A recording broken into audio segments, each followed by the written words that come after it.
দেখো কি লাগাইছে তোমার দেখে।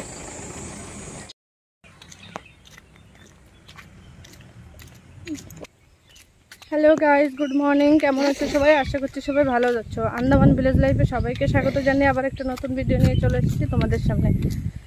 আর আজকে এই যে রাস্তায় এসেছিলাম, বাসরদের ওখানে কিছু পাঠাবো করে সামান ছিল, তো এখন যাচ্ছি ঘরে। আর এই যে ননদের ছেলে এসছে, দেখালাম, এই যে হাই করছে তোমাদেরকে।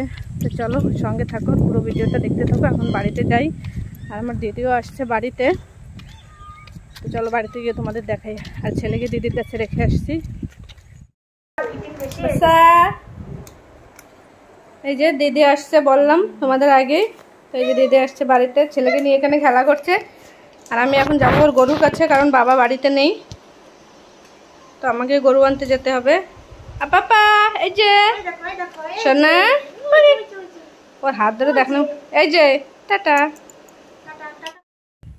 তো এই যে এখন আমি যাচ্ছি গরুর কাছে, ওরা ঘরে আছে।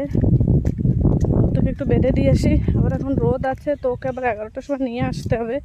নিয়ে এসে ছাওয়া জায়গায় জল খাইয়ে ছাওয়া জায়গায় বেঁধে দেবো।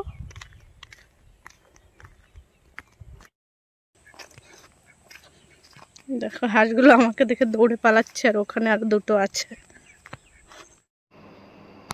আর এখানে দেখো নালায় জল শুকিয়ে গিয়েছে, জায়গায় জায়গায় জল জমা হয়ে আছে।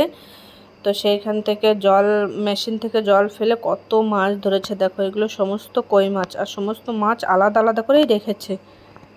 দেখো প্রচুর কই মাছ পেয়েছে। এগুলো হচ্ছে মাগুর মাছ। দেখো কত মাগুর পেয়েছে। আর শিঙি মাছ তো এই যে এতটা, আরও আছে অন্য জায়গায় রাখা, সেগুলো তোমাদেরকে দেখালাম না। আর এই দেখো কই মাছগুলোর উপরে জল দেওয়ার পরে সব মাছগুলো এরকম করে টুকরির পাশ থেকে একদম ফুলের মতন ছড়িয়ে আছে। আর এখানে দিদি আবার একটু মাগুর মাছ ধরে ধরে দেখাচ্ছে। দেখো মাগুর মাছগুলো ভালোই বড় বড় আছে। তো চলো আজকের মতন ভিডিওটা এইটুকুই রাখছি। জানি ভিডিওটা একটু ছোট হলো, তো আমার ভিডিও যদি তোমাদের ভালো লেগে থাকে তাহলে আমার চ্যানেলটাকে সাবস্ক্রাইব করে একটা লাইক দিয়ে দিও। সবাই ভালো থেকো, সুস্থ থেকো, সবাইকে বাই বাই।